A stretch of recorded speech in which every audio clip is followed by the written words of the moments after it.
आठवड्यातनं 4 ते 5 दिवस ऑफिसला लवकर जावं लागतं, त्यामुळे आता सवय लागली लवकर उठायची. आणि आज काय जायचं नव्हतं तरी पण ॲटोमॅटिक जाग आली. लवकर आंघोळ वगैरे करून बाहेर बसले होते. मैत्रीण भेटली होती म्हणून तिच्याशी बोलत तोपर्यंत ही बारकी मुलगी उठली आणि घरात कोणीच नाही बघून इतकी रडायला लागली जोरजोरात. तिला समजावता नाकी नऊ आले, ऐकतच नव्हती. तिला असं वाटलं घरात कोणच नाही दिसलं, त्याच्यामुळे रडायला लागली खूप.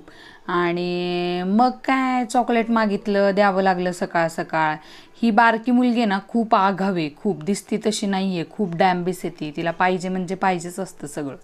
आणि त्यानंतर मग सकाळचा नाश्ता भरपेट व्हावा म्हणून शेवग्याची भाजी आणि चपात्या केल्या होत्या. दोघींना व्यवस्थित जेवू घातलं. आणि माझं ऑफिसचं काम आज मी घरीच करणार असल्यामुळे थोडंसं रिलॅक्सच होतं आजचं. मुलींनी फार घरभर दंगा करून ठेवला होता.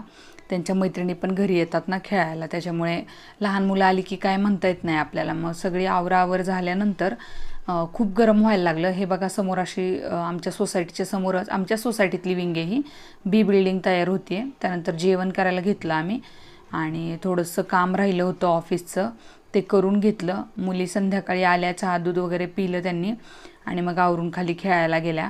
हल्ली काय होते समोर सगळीकडे बिल्डिंगा झाल्यामुळे ना वारच येत नाही आहे कसलं, त्यामुळे खूप गरम होतं आहे घरामध्ये. विदाऊट फॅनचं बसूच शकत नाही. काहीतरी वेगळं खावं वाटलं म्हणून मॅगी केली आणि आजचा दिवस संपवला. Bye bye.